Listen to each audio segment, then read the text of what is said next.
Hey guys, welcome back to another video. Today we will be talking about the 2024 election, if Kamala Harris will be able to trend the nation as a whole by somewhere around 3 percentage points.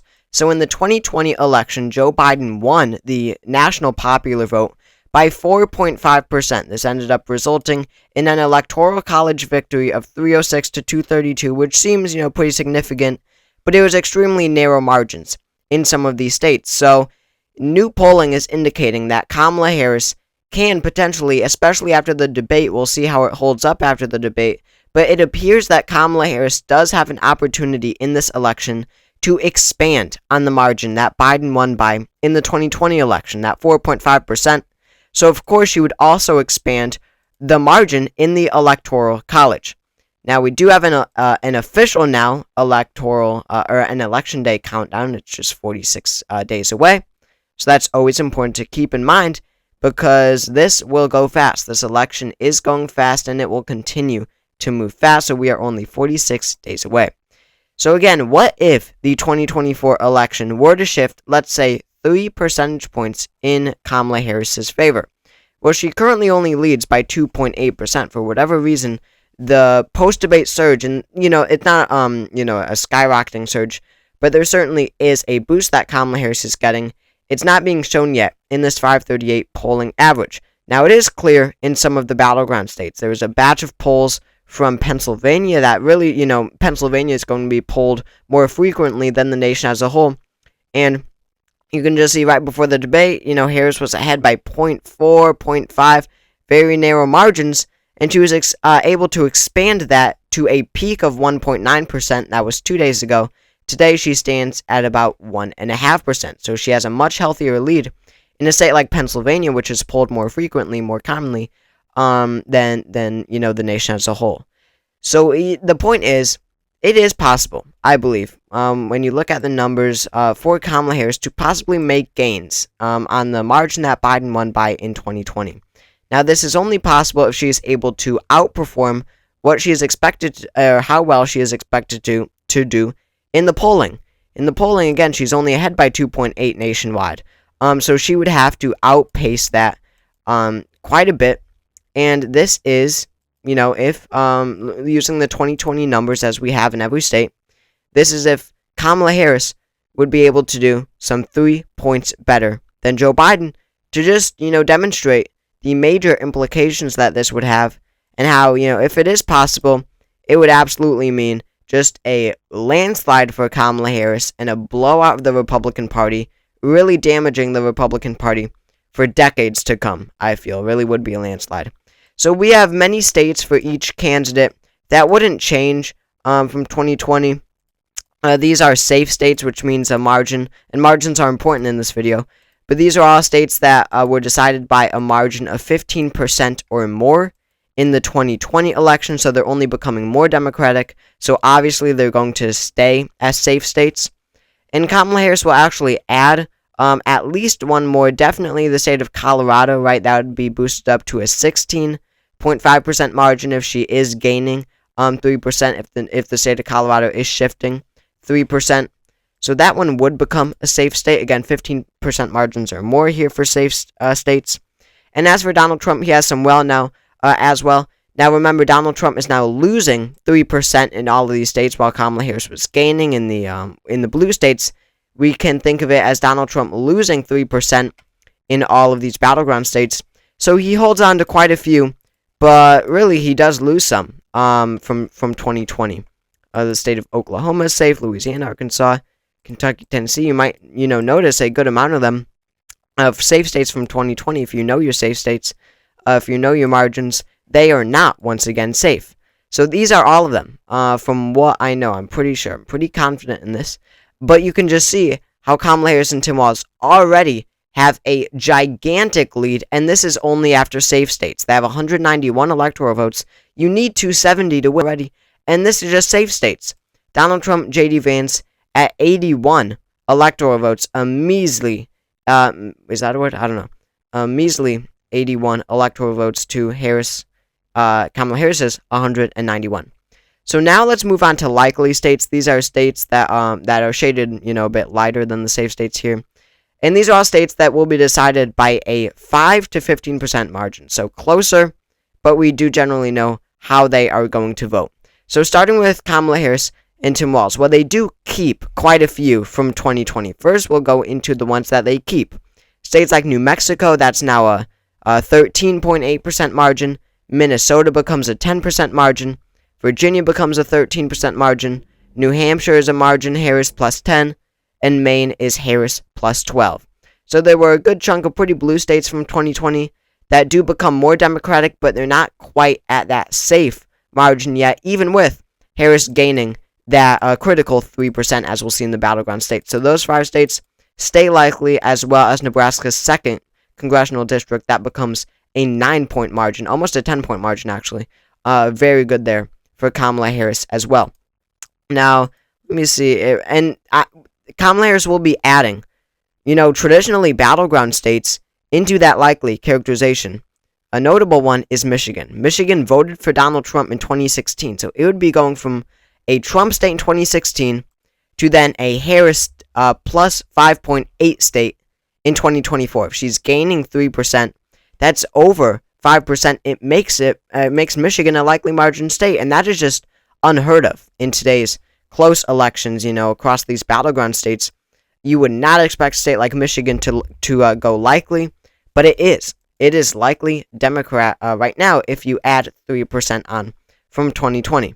And there's also another one, Nevada. That would be a Harris plus 5.4% margin. Nevada, very similar to Michigan. Michigan was Biden plus 2.8. Nevada was Biden plus 2.4. Very much battlegrounds, but they are now likely states. Now, as for Donald Trump and J.D. Vance, they're actually, losing a lot of safe states that are now becoming likely. For example, in Montana.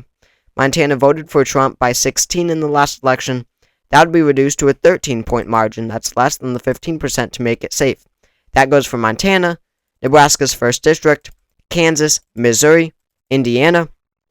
And yeah, now there are also some, there is at least one likely state that remains a likely state. That's South Carolina. Went to him by 12. Now, 9 about. And then you've got, so Maine's 2nd is going to be a lean state, as we'll see in just a second. And that's it for Donald Trump. He is not getting any more likely states. He actually does get one more, I lied, and that's Alaska. That shouldn't come as too much of a surprise. So, as you can see, Kamala Harris, Tim Walz, absolutely dominating, just gaining, a small 3%. That'd be completely normal in an election a few decades ago. But in this time of partisan politics, we'll see if it's possible. But just look at the implications so far. Kamala Harris and Tim Walz at 247 electoral votes. Donald Trump and J.D. Vance at 125. It's not even close. Harris and Walz have almost double the amount of electoral votes that Donald Trump and J.D. Vance do. So now we'll move on to lean states. These are states that will be decided by a 1 to 5% margin. So pretty close, but they are clearly leaning towards a direction. It's not razor thin like a tilt state, which we'll get to in just a second. So as for Kamala Harris, she has quite a few. Number 1, of course, are 3 states that went to Joe Biden by tilt margins in 2020. That's Wisconsin, 0.6, Georgia, 0.2, and Arizona, 0.3. So if Harris is gaining, let's just call it 50-50 in all these states. They're extremely close. If Harris is gaining 3% in all these states, then she will win all of them by just about a 3-point margin, which of course is well into lean territory, undoubtedly. Wisconsin, Georgia, Arizona, and that's critical because Harris crosses 270 electoral votes. Of course, she wins the election. But she has even more than that. She wins the state of Pennsylvania, and Pennsylvania was lean for Biden, so of course she will win it by at least a lean margin. It only makes sense. Pennsylvania voted for Biden by 1.2. Harris would win it by 4.2%. That is an impressive margin for Pennsylvania. We'll see if it plays out. Now, she also has one more, and this state is looking increasingly competitive in 2024. That's North Carolina. Now, of the 7 core battleground states, Wisconsin, Michigan, Pennsylvania, North Carolina, Georgia, Arizona, and Nevada, Donald Trump only won a single one of them in the 2020 election. That was North Carolina. He won it by 1.3, even while Georgia went blue. So if Harris is gaining 3%, then she will win North Carolina by a 2% margin. That's a lean margin win in North Carolina, which again is critical because it's a flip, right? It went from Republican to Democrat. She wants to see more of that. Now, moving on to Donald Trump's lean states. You've got Iowa and you've got Ohio. He has, really had impressive margins in the past, but they would be reduced to the lowest margin he has ever had. They have never been as low as a 4% margin, right? Both them went to him by 8 in the 2020 election. They would be reduced to a 5% or just under a 5% margin. Iowa would actually stay likely. I did not realize that, but Iowa would be a 5.2% margin, while Ohio would be lean. But still, you don't want Ohio to be competitive. If you're Donald Trump, you just don't. Maine 2nd District would also be lean, as I brought up before. And then you have a total of 70 electoral votes in just 2 states, Texas and Florida. Harris is already well over 270 by now. But as you can see, Texas went to Trump by 5.6, Florida by 3.4. So we'll go with Texas first. Harris gaining 3. That would make this a critical battleground state in 2024. Well, I shouldn't say critical, but a very close state. Texas would be a lean Republican. That would be closer than the state of Pennsylvania. Wrap that around your mind. If Harris can gain 3% nationwide, then Republican Texas, which voted for Mitt Romney just 12 years ago by 15 points, that would now be a 3% margin, closer than that of Pennsylvania, much closer than Michigan, closer than Wisconsin, closer than Nevada, almost as close as North Carolina, which is insane to say. So Texas would be reduced to an extremely small margin. Then you've got Florida.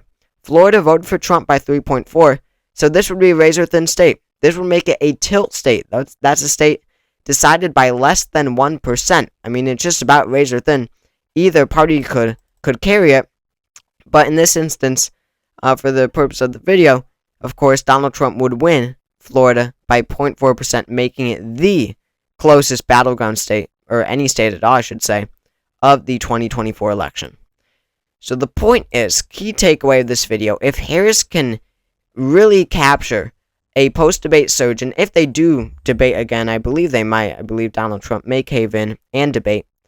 Especially after another debate, after the VP debate, if Harris can make gains by election day, by the time of election day, and she can win the popular vote, outperform the polls, win the popular vote by 7.5%, that is what it would require to take, because Biden won it by 4.5, that's shifting 3% towards the left.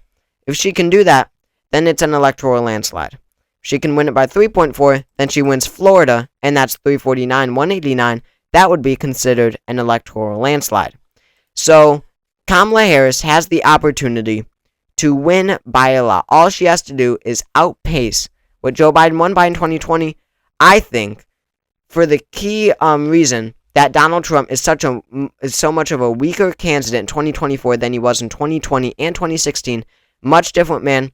And Harris appears stronger than Biden was even in 2020. It is possible for Harris to at least outpace Biden. But she doesn't need to either. It's also important to keep in mind, as long as she wins the popular vote by 4.5%, as Joe Biden did in the 2020 election, then you're looking at a map something like this. And 306 to 232, you really do have a pretty good amount of room to spare. So you don't need to, of course, shift the popular vote by 3, but it would be nice if you're Kamala Harris, because then you flip North Carolina, that has impacts for decades to come, and it makes Texas and Florida swing states in the future for the Democratic Party, almost guaranteeing success on the presidential level.